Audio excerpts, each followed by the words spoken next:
What no one tells you about consciousness is that it's not a blessing.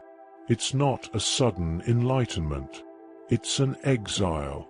You start noticing the cracks in the theater of life, the puppet strings moving the boss, the partner, the politician. You see that most people are sleepwalking through life with their eyes wide open. And once you see it, you can't go back. Welcome to the curse of clarity. It's not stupidity that isolates you. It's the fact that you see too much. Your clarity has turned the world into a theater of inauthenticity, and the price of that vision is solitude. We will decipher the curse of clarity in 7 pillars, from the strategic solitude that sustains sanity to the danger of being right that the system punishes.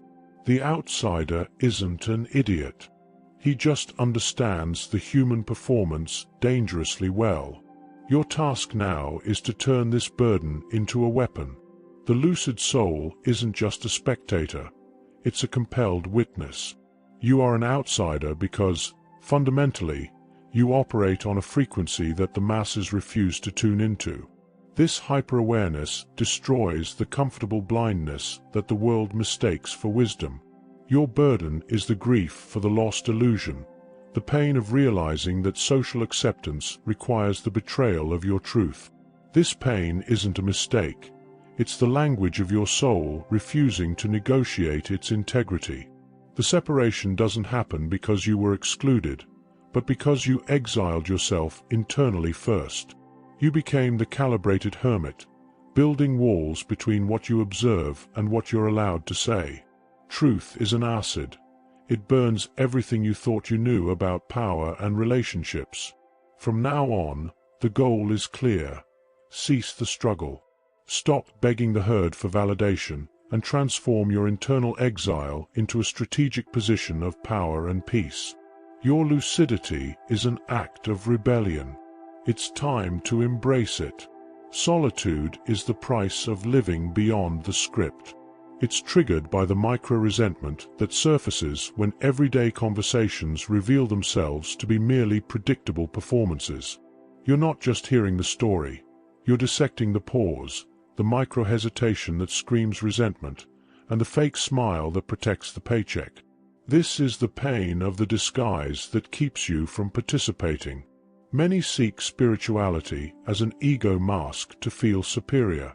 But what isolates you is the genuine reconnection with the essential self that repudiates this inauthenticity. The only defense is the paradox of Seneca. The Stoic Seneca argued that retreat is vital so that integrity can strengthen. Strategic solitude isn't escape. It's the laboratory where one builds the sanity to resist the promoted narcissist trap, the system that rewards inauthenticity. The outsider's mistake is expecting merit to save their salary in a game that values staging. Preserve your coherence, whatever the cost. Honor your silence. It is your vow of integrity. But if solitude is the shield for your sanity, what happens when you decide to drop your guard and expose what you've seen? The answer is immediate, and it is bitter. Clarity is dangerous because it threatens consensus. You live under the Cassandra syndrome, cursed with the vision no one accepts. Historically, clarity is a social crime. The system punishes the messenger to preserve collective cognitive dissonance. George Orwell uncovered this mechanism. Power is not a means, it is an end. Truth becomes the obstacle that power must eliminate, whether through execution or marginalization. The system has a method for making the inconvenient disappear, ensuring that illusion is easier than change. The ego versus consciousness defines your ethical challenge. The trigger of arrogance, the I see it, they don't, is a trap, turning you into the bitter judge the world has already labeled. Your mission is to disarm that ego, replacing arrogance with the ethic of compassionate discernment. You see the mask trick and the scripts in relationships. Don't react. Seek the peace of nobody, the non-reaction of the Zen void that is the only immunity against the circus of injustice and corruption. You don't need to prove the lie. just refuse to participate in it. It is this constant vigilance, this uninterrupted discernment, that leads us to the next trap, the neurological cost of being the only one who sees. The physical and mental price of lucidity is truth exhaustion. The noise of analysis is your mental supercomputer that you can't turn off, treating every social interaction as a potential threat. Your mind scanner is constant vigilance, a primitive defense response. You pay the price of attention in every social interaction. The inner silence is the only off button that the ego can't sabotage, as silence disarms the impulse to analyze.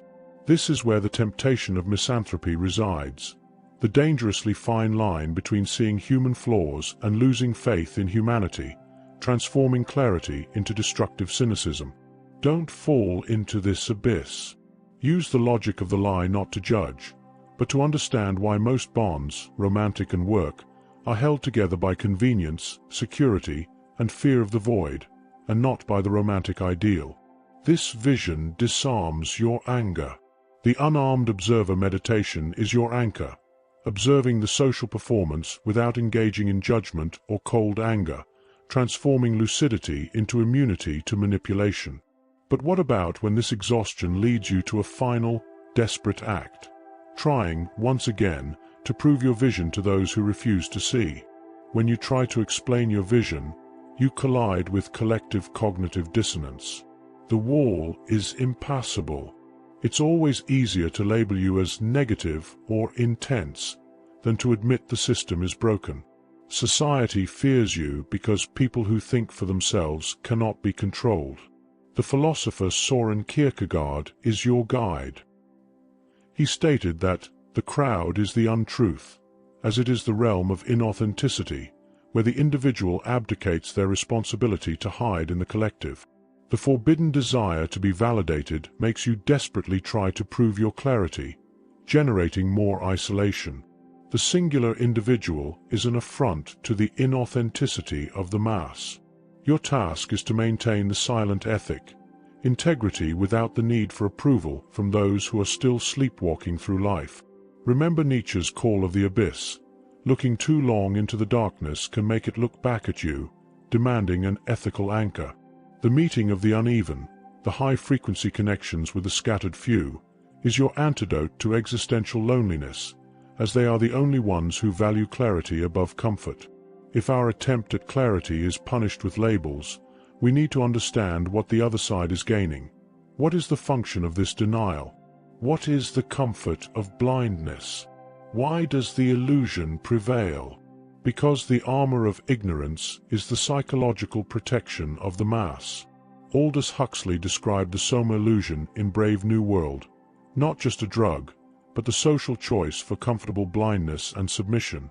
It's the refusal to want what one cannot have, preferring happy ignorance to the acid of truth.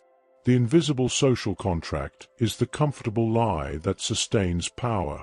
And George Orwell unveiled the horror of newspeak, the manipulation of language to justify corruption and keep the sleepwalkers compliant by rewriting history. The price of not participating is the vicious circle of conformity, being systematically excluded. The answer is strategic solitude. Transform loneliness into a laboratory of authenticity, becoming the calibrated hermit who chooses their sanity over superficial acceptance. Having understood that the world prefers illusion, the crucial question shifts. How do we navigate this system without becoming the monster we criticize? Your survival requires the narrow path of being hyper-aware without becoming cynical. The grief of illusion is the process of saying goodbye to the naive belief in justice and merit. This pain is spiritual maturity. Without the grief, you will remain trapped in anger. Practice the dance of compassion. Applied Buddhism see the flaws, lies, and scripts of others with total clarity, but maintain empathy and non-reaction. Insights into human functioning must generate understanding, not cruelty. Beware of the control game, the temptation to use your insights to manipulate others and become the monster you observed. The power of presence, fundamental in Eckhart Tolle, dissolves the need to predict the next betrayal, disarming the mental scanner. This is the art of strategic engagement, knowing when to speak, when to be silent, and when to join the social game without surrendering your clarity. The final maturity, therefore, is not about defeating the world, but about finding unshakable peace in the only certainty that remains for us. Our exile is our place of power. The goal is not healing, but peace with the exile. The anguish arises from the error of empty hope, expecting the herd to change or reward your lucidity.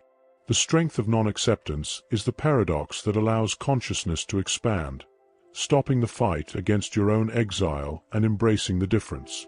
The refuge is what ecological philosophy teaches. The sacred is not in human facades, but in the interdependent coherence of the wild. Your clarity is an act of ethical rebellion. Don't seek control, Orwell, or guaranteed happiness, Huxley, but the peace of exile. The only validation that matters is self-respect, the refusal to betray your own conscience for someone else's comfort. Feel into your body, with your consciousness. Don't fight the feeling of being different or seeing too much. That feeling is not a flaw. It's the weight of the truth you carry.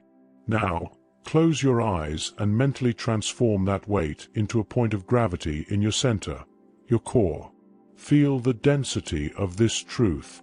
It is not a burden, but the precious metal anchor that prevents you from floating on the surface of illusion, the point of gravity that makes you uncontrollable by the mass. Breathe the uncomfortable truth. Your task is clear. You don't need to be cured of your clarity. You just need to anchor it. Let the internal exile become your sanctuary, the classroom where you learn to live in the deepest truth. Your integrity is the only loyalty left. If this message resonated with your internal exile, and if you long to transform loneliness into power, walk with us. Subscribe to the channel and turn on notifications. Every week, we share the frequency the world tries to silence. Join us in the community. There, we discuss these topics in depth and create a sanctuary for the scattered few. Leave your experience in the comments. Your sharing is also a seed of healing. You are not alone. We are just on a different frequency. And, to continue expanding your sanctuary of clarity, we suggest the video eye in the card. May it be a light breath on your journey. Peace and light.